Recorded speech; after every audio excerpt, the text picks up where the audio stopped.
namni fedhinnaa harkaan ofirraa baasu dhiiras tahee dubartiin fedhinnaa harkaan ofirraa baastu rakkoo addaatu isarra gaha. Rakkoon nama kanarra gahu viidiyoo kana keessatti ni argattu nu hordofaa jenna. Assalamu alaikum warahmatullahi wabarakatuh. Daawwattoota keenya kabajamoo viidiyoo kana keessatti rakkina fedhinnaa ofii yookaan immoo simmeetii waan jedhamu san harkaan ofirraa baasuun namatti fidu isin hubachiifnaa turtiin keessan nu waliin haa ta'u. Simmeetii yookaan fedhii harkaan ofirraa baasuun yookaan ofiin of gammachiisuun rakkoo hamaa qaba. Rakkoon inni qabu tokkoffaa namni gartee akka gartee suusiititti waan kana baratee yeroo hunda dhiisuu akka hin dandeenye teeshinii hamaa keessa galte.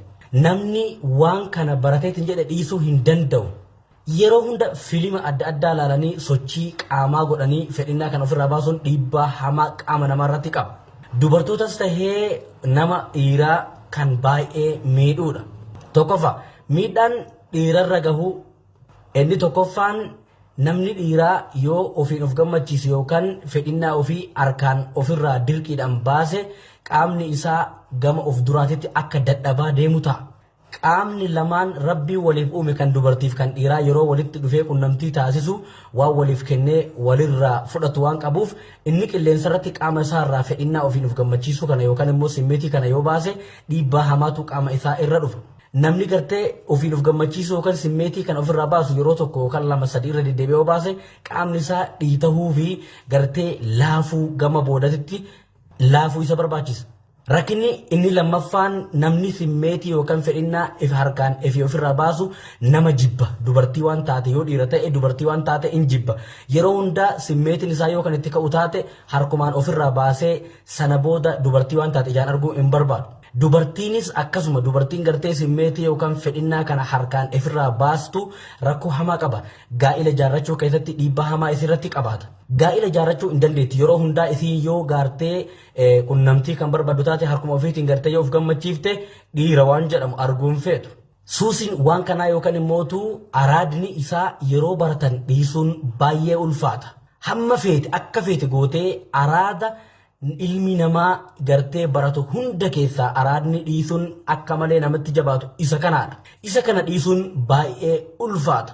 Yoo obsitee hanguma feete obsitee dhiiseera baqqaa jettee murteessitee xiqqootu bubbultee yookaan immoo ji'a lama ji'a sadiis turtee tingeette gaafuma tokko dagattee kan gootuuf agarta. Gaafa kana ergaa waan kana barateetiin jettee dhiisuun yookaan keessaa bahuun teeshinii isaa baay'ee cimaa waan ta'eef dhiibbaa guddaa qaama kee irratti qabaata.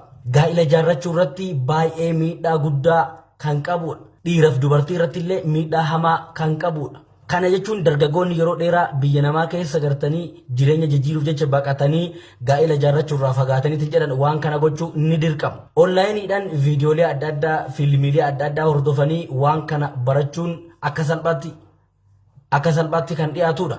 Kanaafuu isammoo deebitee dhiisuudhaaf baay'ee ulfaata. Kanaafuu namoonni waan kanaan rakkataatiin jirtan waan kana akka dhiiftaniif gorsa bareedaa qabna. Qorsi eega qaamni namaa miidhaa kana irra qaqqabeetti laafee ammoo qaamni isaa maatii isaa erga gaa'ela jaalatee gammachiisuu dadhabu ni jira.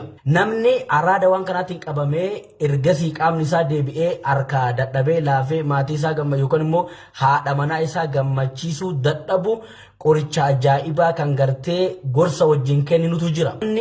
Dubartis ta'ee dhiiras ta'ee simmeetiin kun harkaan ofirraa baasuudhaan yeroo dheeraa turee qaamni isaa miidhame qorsa kana yoo fayyadame simmeetiin isaa deebi'ee guutamuu fi danda'a jechuudha. Kanaaf hordoftoota keenyaa miidhaa kanaa fi kan kana fakkaatan hedduutu jira. Viidiyoo gabaabsineetiin gadi dhiisna. Kan biraa irratti deebinee isin hubachiisna. Namoonni gaafii qabdan karaa bilbila keenyatiin nu gaafachuu, namoonni dawaa barbaadan karaa bilbila keenyatiin nu gaafatanii fudhachuu. Namni kamiyyuu akka irraa of qusataniif viidiyoo kana hojjedheetiin jira. Kan itti aanu ammoo paartiidhaan kan itti fufnu ta'a. Wassalaamu alaikum warahmatullahi wabarakatuh. Sheer waliif godhaa.